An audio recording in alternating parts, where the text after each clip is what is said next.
नमस्कार, मैं हूं आपके साथ मयंक। तो देखिए, मेरे बड़े सारे दर्शकों ने मुझसे ये कहा कि मयंक जी ये बताइए कि जो ईरान में कल धमाकों की खबरें आई उनका सच क्या है। हम विश्लेषण करेंगे कि ये जो धमाकों की खबरें आई ईरान में, इसकी असली वजह क्या रही।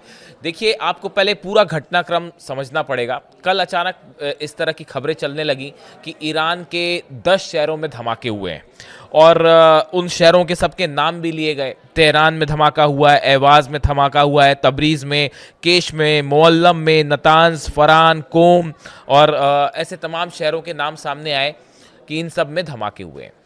इसी बीच एक तस्वीर सामने आती है जो कि बंदर अब्बास की तस्वीर है, जिसमें एक बिल्डिंग जो है वो उसको क्षति पहुंची दिखाई दी गई, उसके 2 फ्लोर तबाह हो गए और इस तरह के दावे होने लगे कि ये जो हमले हैं ये एयर स्ट्राइक से किए गए और ईरान के आईआरजीसी के एक नेवी कमांडर हैं अली रेज़ा, इनको निशाना बनाते हुए ये हमला किया गया है। इस तरह के दावे आए और कुछ लोगों ने तो ये भी कह दिया कि अली रेज़ा जो है उनकी मौत हो गई इस हमले में। इस तरह की तमाम खबरें मीडिया में चलने लगी। अब देखिए, मैं ध्यान से फॉलो कर रहा था जिस समय ये कल बीती रात भर जब ये खबरें आ रही थी।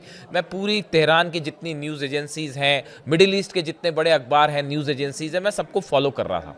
अब हम इसको समझने की कोशिश करते हैं कि ये आखिर इसके पीछे का सच क्या है।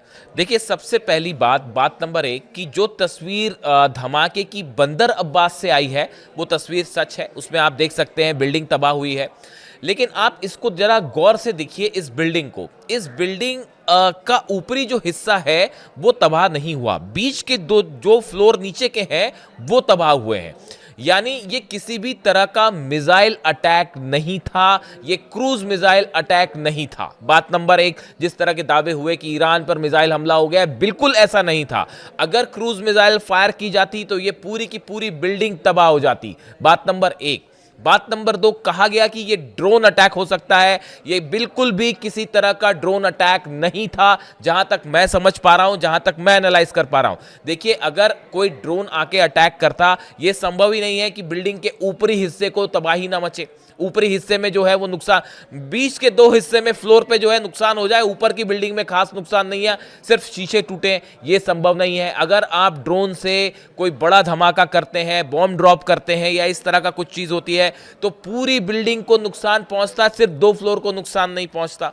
दूसरे नंबर की बात। तीसरे नंबर की बात जो है अहम, खबर कहां से आई है? बंदर अब्बास से। बंदर अब्बास क्या है? ईरान का पोर्ट सिटी है। सबसे बड़ी मिलिट्री ड्रिल जो है हॉर्मूज में हो रही है, बिल्कुल करीब उसके बंदर अब्बास है। अगर परिंदा भी पर मारेगा यहां पे तो मिसाइल डिफेंस सिस्टम उसको खत्म कर देगा, इसमें किसी को कोई शक नहीं होना चाहिए। अमेरिका के प्लेन्स बॉर्डर से अंदर नहीं आ पा रहे, घूम के 2 बार वापस लौट गए। तो ये सोचना भी निहायती मूर्खता है कि कोई अमेरिका का प्लेन जो है वो ईरान के अंदर घुस के हमला करके लौट जाएगा। आ तो जाएगा, वापस नहीं जा पाएगा। ये ईरान की सेना कह रही है कि अगर हमला करने के लिए प्लेन अंदर आ गए ना तो उसको वापस नहीं जाने देंगे। तो वो हमला तो कर नहीं पा रहे और खबरें ये चल रही हैं कि एयर स्ट्राइक हो गई। बिल्कुल भी एयर स्ट्राइक नहीं थी, जीरो। ईरान की तरफ से जो कहा, ईरान की तरफ से जो बयान आया, मैं आपको वो भी बता दूं। The initial cause of the building accident in Bandar Abbas was a gas leak and buildup leading to an explosion. जो फायर चीफ है मोहम्मद अमीन लियाकत, उनकी तरफ से जो बयान आया, इन्होंने कहा कि ये जो एक है गैस लीक की वजह से ये धमाका हुआ है और उससे ये ब्लास्ट हुआ, इस तरह की बात है। लेकिन अगर हम मान भी लेते हैं कि ये किसी तरह का अटैक था और मोसाद ने ये अटैक करवाया, क्योंकि इसका कुछ आप अगर देखें मोडस ऑपरेंडी जो है वो मोसाद के अटैक की तरह है, उस स्थिति में भी ये आईडी ब्लास्ट हो सकता है कि एक कोई बॉम्ब प्लांट किया गया और धमाका कर दिया गया। ये कोई क्रूज अटैक नहीं है मिसाइल का, ये ड्रोन अटैक बिल्कुल भी नहीं है। कम से कम मैं तो इसको मानने को तैयार नहीं हूं। और ईरान ने भी मना कर दिया है कि नहीं, आईआरजीसी ने साफ मना कर दिया कि साहब ना तो हमारे किसी कमांडर को टारगेट किया गया और ना ये जो बिल्डिंग थी वो आईआरजीसी का कोई गेस्ट हाउस नहीं था। ये इस तरह की खबरें बेसलेस हैं। ये हो सकता है भाई, देखिए वॉर की स्थिति है, कुछ भी हो सकता है। ईरान में कई जगह प्रदर्शन हुए, हिंसा हुई, बड़े सारे जासूस हैं, बड़े सारे स्लीपर सेल्स ईरान में काम कर रहे हैं, इसमें कोई शक नहीं है, जो मोसाद के भेजे हुए हैं। अब वो उसमें से किसी ने जाके वहां पे बम ब्लास्ट कर दिया हो, आईडी एक्सप्लोजन, इसका नेचर बहुत कुछ आईडी एक्सप्लोजन की तरह है। अगर आप फॉलो करते हैं, जो धमाके होते हैं, मैं फॉलो करता हूं सबको कि किस नेचर का ब्लास्ट है, कितना उससे नुकसान हुआ है, तो ये it's more like ID blast. अगर ये है तो या तो हो सकता है जो ईरान कह रहा है वही सच हो कि ये गैस गैस लीक की वजह से हुआ, या अगर कोई इसमें फाउल प्ले है भी तो ये आईईडी ब्लास्ट था जो कि बिल्डिंग के बाहर रख के इसको ब्लास्ट किया गया। अब ये फिलहाल ईरान की तरफ से कहा गया इसमें हमारे कोई नेवी कमांडर की ना इसमें कोई घायल हुआ है ना कोई किसी की मौत हुई है, बेसलेस खबरें। तो ये बात एक तरफ हो गई। अच्छा, ये जो खबरें चली कि ईरान के कई शहरों में धमाके हैं, इसमें कल बड़ी हैरान करने वाली चीजें भी थी। एक तस्वीर में देख रहा था कि एक खुले इलाके में ईरान के एक खेत में आग लग गई और धुआं उठ रहा है। अब साहब घास वास रखी हुई है ईरान के कुछ इलाके में, वो खेत में कहीं रखी, उसमें आग लगी है, अब वो धुआं उठ रहा है। अब दूर से जो है किसी ने फोटो खींच के डाल दी कि साहब यहां भी हमला हुआ है, तो अब खेत में हमला होगा क्या? तो बिल्कुल बेसलेस होती है, एकदम बेसलेस। 10 शहरों में धमाके हो गए और इतने लोग मारे गए, ऐसा कुछ नहीं था, एकदम बेसलेस बात थी। हाँ, ये बंदर अब्बास में जो अटैक हुआ ये बिल्कुल सही था कि ये हमला हुआ है, यहां पे ब्लास्ट हुआ है, लेकिन उसकी वजह क्या है ये अब तक साफ नहीं है। अब देखिए, ये जैसी खबर आई कि भाई ईरान में सब जगह खबर चलने लग गई पूरे दुनिया भर के मीडिया में कि ईरान में ब्लास्ट हुए हैं, सबसे पहला बयान इजराइल की तरफ से आ गया। इजराइल कह रहा भैया हमने हमला नहीं किया, हमला नहीं किया, हमला। उसको इजराइल को ये चिंता सता रही है कि अगर कहीं ये मान लीजिए ईरान ने ये मान लिया कि ये इजराइल का हमला है और मिसाइलें तान दी तो क्या होगा, मिसाइलें दाग दी तो क्या होगा, तेल अवीव का क्या होगा, हाइफा का। और वहां पे ईरान पे तो जो है एक बिल्डिंग के बाहर हमला हुआ है जिसमें 2 फ्लोर खराब हुए, 2 फ्लोर तबाह हुए, और अगर तेल अवीव पे मिसाइलें बरस गई तो फिर क्या होगा। तो इजराइल की तरफ से तुरंत बयान आने शुरू हो गए कि अरे भाई इस धमाके में हमारा हाथ नहीं है, इस धमाके में हमारा हाथ नहीं है, हमने धमाका नहीं करवाया। मतलब गजब का खौफ साहब। अब देखिए बयान कल रात के फॉलो कीजिए इजराइल क्या कह रहा है। तो देखिए ये इस तरह से खबरें आनी शुरू हुई। अब इस बीच एक और इंटरेस्टिंग चीज हुई, ये पूरा घटनाक्रम लाइन से चलता रहा। अचानक से जब ये ब्लास्ट की खबरें हैं, इसी बीच ईरान के आसमान पे कई शहरों में कई सारी मिसाइल्स दिखाई देने लग गई। तो अब लोगों को थोड़ा सा लोगों ने कोरिलेट किया कि भाई उसी समय धमाके हुए हैं और उसी समय आसमान में मिसाइल्स भी दिखाई दे रही हैं। ये मिसाइल्स किसी अमेरिका या इजराइल या दुश्मन देश की मिसाइल्स नहीं थी, ये ईरान की मिसाइल्स थी। ईरान का S-400 कल पहली बार शहरों के ऊपर से एक्टिवेट किया गया। ईरान के शहरों के ऊपर खुद ईरान ने अपना S-400 टेस्ट किया। मैं दावे के साथ आपको ये बात कहता हूं कि ये जो मिसाइल्स फायर की गई थी ईरान की मिसाइल्स थी। ईरान ने वॉर ड्रिल करी, एक्सरसाइज करी और S-400 सिस्टम कल पहली बार फायर किया गया। और ये संदेश दिया ईरान ने कि अगर आपके F-35 अंदर घुसे, F-16 घुसे तो वापस नहीं जाने देंगे। ये संदेश दिया कल ईरान ने, ईरान की एयरफोर्स ने। और ये जो मिसाइल्स फायर की गई जिसकी तस्वीरें सोशल मीडिया में वायरल हो रही है। अब देखिए, आप किसी भी देश का एग्जांपल लीजिए। अब ईरान में भी अगर लोग आम जनता को आसमान में मिसाइल्स उड़ती दिखाई दें और उसी समय ये खबरें आ जाएं कि भाई कुछ जगह धमाके हुए, अब धमाके की खबर, धमाका हुआ एक और खबर फैल गई 10 जगह धमाके हो गए।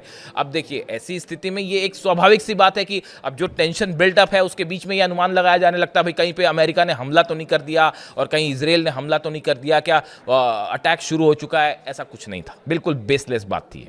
दूसरी बड़ी बात कि ये S-400 फायर हो। अब देखिए इसमें एक गौर करने वाली बात है, पिछले कुछ समय में आपको समझना पड़ेगा कि कल जो धमाके की खबरें आ रही थी वो दक्षिणी इलाके से आ रही थी ईरान के, खास तौर पे जो बॉर्डर इलाका है। देखिए मैं बार बार आपको बोल रहा हूँ, जो इराक और ईरान की सीमा है, ये इसके आसपास से सटे इलाकों में धमाके की खबरें आ रही हैं। इस बार अगर हमला होता है, जंग होती है, तो इराक और ईरान का जो बॉर्डर है ये सबसे अहम रोल प्ले करने वाला है, क्योंकि बाकी जगह से हमले की संभावना थोड़ी कम दिख रही है इस बार। इराक एक ऐसी कंट्री है जिसमें से अगर आप एयर स्पेस का इस्तेमाल करके आप करेंगे भी तो कोई कुछ बिगाड़ नहीं पाएगा अमेरिका का, तो अमेरिका भी समझता है इस बात को। तो ये इलाका सेंसिटिव है। दूसरा जो है, जो पोर्ट सिटीज़ हैं, खासकर बंदर अब्बास जो शहर है, जो पोर्ट होर्मुज के आसपास के इलाके जो हैं या जो पोर्ट सिटीज़ हैं, यहाँ पे ज़बरदस्त वॉर ड्रिल चल रही है ईरान की। और अब तो चाइना के शिप्स भी पहुँच गए और रशिया के शिप्स भी बताए जा रहे हैं कि धीरे धीरे आगे बढ़ रहे हैं। इस तरह की खबरें आ रही हैं तमाम। तो ऐसी स्थिति में जो बंदर अब्बास या पोर्ट शहर है, यहाँ पे किसी तरह की क्रूज मिसाइल अटैक हो जाए या ड्रोन आ जाए और वो पता ना चले, ये संभव नहीं है। आप इस बात के लिए निश्चिंत रहिए, अगर अंदर आते भी हैं तो ये डिक्लेरेशन ऑफ वॉर होगा और ईरान 2 मिनट नहीं लगाएगा पलट के मिसाइल मारने में। इस तरह की भी खबरें आई कि इस्फहान में, नतांज में हमले हुए हैं। ऐसे कोई हमले का कोई सबूत सामने नहीं है, ना कोई तस्वीर सामने है या कोई वैलिड तस्वीर। अब कहीं खेत में आग लग जाए और सब आप कह दो कि ईरान पर हमला हो गया, तो ना उसको IRGC मानेगा, ना ईरान की सेना मान रही, ना ईरान की सरकार मान रही है, ना दुनिया मान रही है। सबको दिख रहा है खेत में आग लग गई और उसको आपने बता दिया कि साहब ये हमला हो गया। कल जो है 2-3 बड़े डेवलपमेंट और हुए हैं। पहला डेवलपमेंट ये है कि कतर से एक डेलीगेशन पहुंचा है तेहरान और वो शायद अमेरिका का संदेश लेके आया है कि कैसे बातचीत की जाए। मैं आपको बताऊं हकीकत क्या है। सबसे ज़्यादा इस समय बातचीत करने के लिए कोई आतुर है तो वो है अमेरिका और ट्रंप एडमिनिस्ट्रेशन।